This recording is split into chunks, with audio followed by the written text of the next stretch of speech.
بسم اللہ الرحمن الرحیم الحمد للہ رب العالمین والصلاة والسلام علی اشرف الانبیاء والمرسلین۔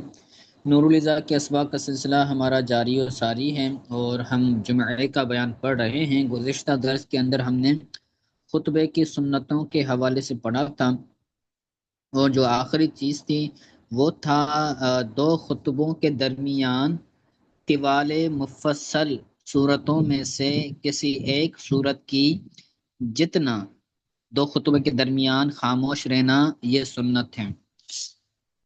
تو یاد رکھیں، قرآن پاک کے اندر دو طرح کی صورتیں ہوتی ہیں، تین طرح کی۔ ایک ہوتی ہیں طوال مفصل، ایک ہوتی ہے اوساط مفصل، اور تیسری ہوتی ہیں قصار مفصل۔ یہ میں بھیج دوں گا سوال گروپ کے اندر، تو وہاں سے بھی آپ دیکھ لیجئے گا۔ تو سورہ حجرات سے لے کر سورہ ناس تک جو صورتیں ہیں وہ تین طرح کی ہیں۔ تو جو سورہ حجرات سے لے کر سورہ بروج ہے، ان صورتوں کو سورہ طوال مفصل صورتیں کہا جاتا ہے۔ تو ان صورتوں میں سے کسی ایک صورت کی جتنا ٹھہرنا، خاموش رہنا دو خطبوں کے درمیان، یہ بھی سنت ہے۔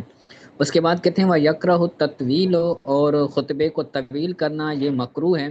و ترک شیء من السنن، سنتوں میں سے کسی چیز کو چھوڑنا یہ بھی مکروہ ہے۔ یہ جو پیچھے سنتیں گزری تھی وہ سنت مؤکدہ ہیں، اگر کوئی بندہ چھوڑے گا تو اس کو گناہ ملے گا۔ سنت کو چھوڑنا مکروہ، ہر سنت کو چھوڑنا یہ مکروہ ہے، اور ہر مکروہ کو چھوڑنا یہ سنت ہے۔ یہ جو پیچھے ہم پڑھ کے آئے یہ سنت موقع ہے۔ جی جی، سنت مؤکدہ ہیں۔ آگے کہتے ہیں وَيَجِبُ السَّعْيُ وَيَجِبُ السَّعْيُ لِلْجُمْعَةِ، جمعے کے لیے سعی کرنا یہ واجب ہے۔ سعی کا مطلب ہوتا ہے جلدی جلدی مسجد کی طرف آنا، ویسے سعی کا مطلب ہوتا ہے دوڑنا۔ تو لیکن یہاں پر جو عرفاً اور مفہوماً ترجمہ بنے گا وہ ہوگا جمعے کے لیے جلدی کرنا یہ واجب ہے، کہ جلدی جلدی جمعے کی تیاری کرنا اور جمعے کے لیے اہتمام کرنا یہ واجب ہے۔ وَتَرْكُ الْبَيْعِ بِالْأَذَانِ الْأَوَّلِ فِي الْأَصَحِّ، اور پہلی اذان کے ساتھ بے کو ترک کرنا یہ بھی واجب ہے۔ یعنی خرید و فروخت کو جیسے ہی جمعے کی پہلی اذان ہو، جیسے ہی جمعہ کی پہلی اذان ہو تو خرید و فروخت کو چھوڑ کر اب جمعے کی تیاری وغیرہ کرنا یہ واجب ہے۔ تو جمعے کو چھوڑ دے گا بندہ اور اس کو خرید و فروخت کو، کاروبار وغیرہ کو چھوڑ کر جمعے کے لیے وہ جلدی کرے گا، اور یہی واجب ہے اس کے اوپر۔ ورف الاصح، اور یہ اصح قول ہے، ٹھیک ہے۔ وَإِذَا خَرَجَ الْإِمَامُ فَلَا صَلَاةَ وَلَا كَلَامَ وَلَا يَرِدُ سَلَامًا، اور جب امام نکلے تو کوئی نماز نہیں، کوئی کلام نہیں، اور نہ ہی وہ کسی کو سلام لوٹائے گا۔ یعنی جیسے ہی امام خطبے کے لیے نکلا تو اب کوئی بندہ نماز نہ پڑھے، کیونکہ اس نے خطبہ سننا ہے۔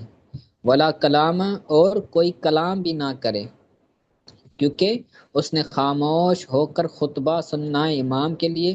تو اب کوئی نماز بھی نہ پڑھے، کوئی کلام بھی نہ کہے، اور اگر کوئی سلام کرے تو اس سلام کا جواب بھی نہیں دینا خطبے کے دوران۔ ولا یشمت ولا یشمت ولا یشمت آتسن، اور کسی کو ولا یشمت یہ نہیں ہے نا، تو ولا یشمت آتسن، اور کسی کو، کسی چھینک والے کو اس کا جواب دینا نہ دے، چھینکنے والے کو جواب نہ کریں۔ جیسے اگر کوئی بندہ چھینکتا ہے تو اس کے جواب میں کیا کہتے ہیں؟ الحمدللہ۔ تو اب چھینکنے والے کو جو ہے وہ اس کا جواب نہ دے، حتی یفرغ من صلاتہ، یہاں تک کہ وہ اپنی نماز سے فارغ ہو جائے. یعنی نماز سے فارغ ہونے کے بعد یہ سب چیزیں کرنی ہے، سلام کا جواب بعد میں دینا ہے، اور جو ہے وہ چھینکتا ہے اگر کوئی تو اس کو اس کا جواب بھی بعد میں دینا ہے.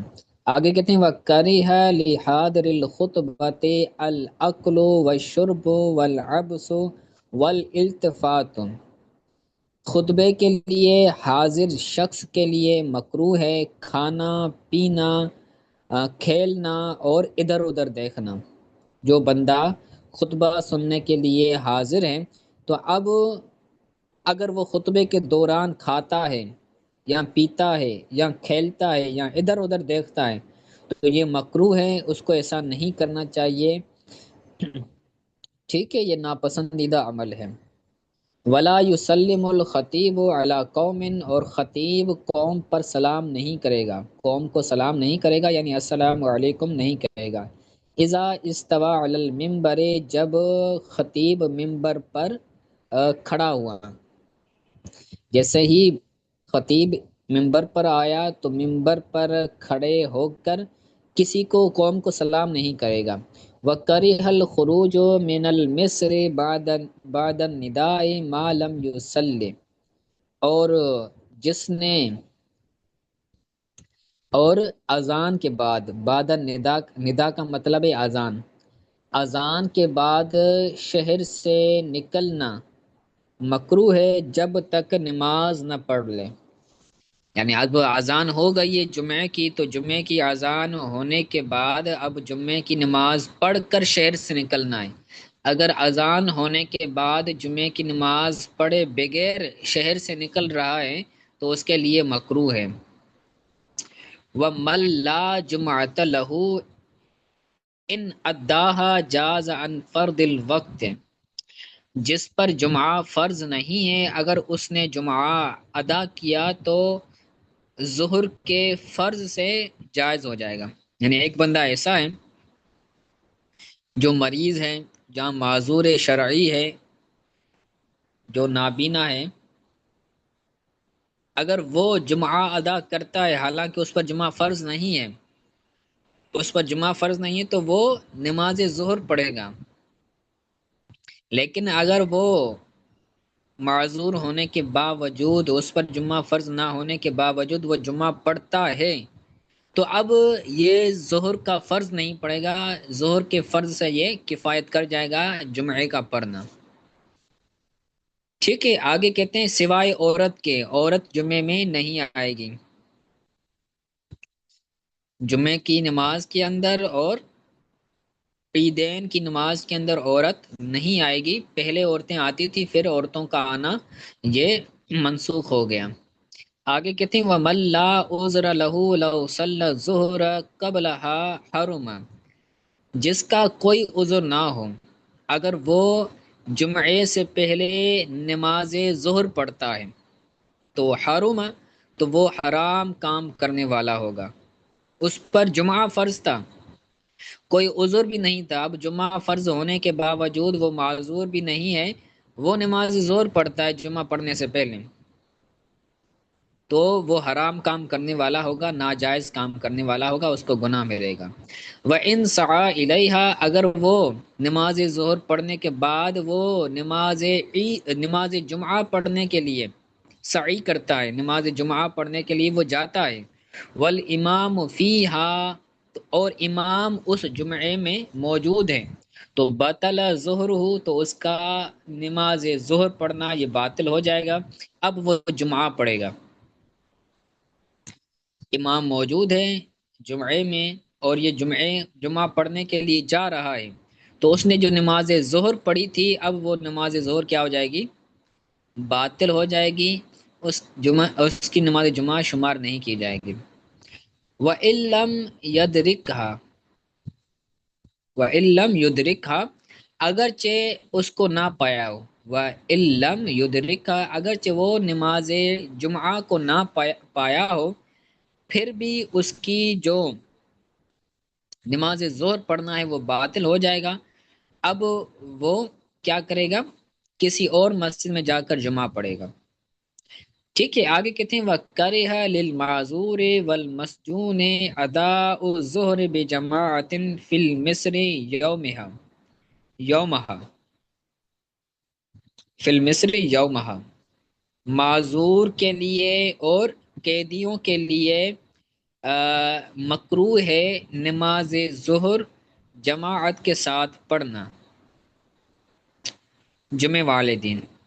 ترجمہ پیچھے سے کریں گے تو بہترین ہوگا۔ کہتے ہیں جمعہ والے دن شہر میں جماعت کے ساتھ نماز ظہر پڑھنا یہ قیدیوں کے لیے اور معذوروں کے لیے یہ مکروہ ہے۔ جو معذور ہیں، جو مکروہ ہیں، جو قیدی ہیں، ان کے اوپر جمعہ فرض نہیں ہے، اگر وہ نماز ان پر نماز ظہر پڑھنا یہ لازم ہوگا۔ تو اگر وہ شہر میں ہیں تو شہر میں نماز ظہر جماعت کے ساتھ ان کو پڑھنا یہ مکروہ ہے، جو بھی معذور شرعی ہے، ٹھیک ہے، جمعے والے دن۔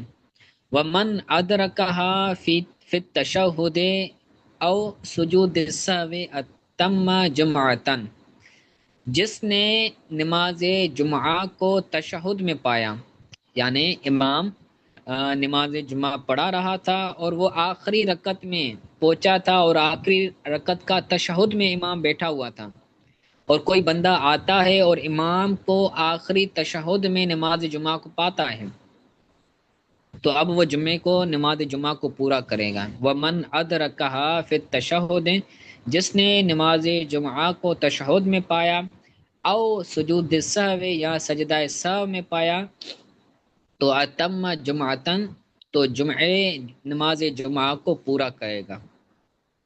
صحیح ہے، تو الحمدللہ یہ جو باب الجمعہ تھا یہ بھی ہمارا پورا ہو گیا۔ آج کے لیے اتنا سبق کافی ہے، اگر کوئی بات سمجھ نہیں آئی آج کے سبق کے حوالے سے تو پوچھ لیں۔ ٹھیک ہے، جو طوال مفصل تھی، جو طوال ہیں مفصلات، تین طرح کی صورتیں ہوتی ہیں، یہ پہلے بھی میں نے عرض کیا، دوبارہ عرض کرتا ہوں، مفصلات تین طرح کی صورتیں ہوتی ہیں: طوال مفصل، اوساط مفصل، قصار مفصل۔ جو طوال مفصل صورتیں ہوتی ہیں وہ سورہ حجرات سے لے کر سورہ بروج تک ہوتی ہیں۔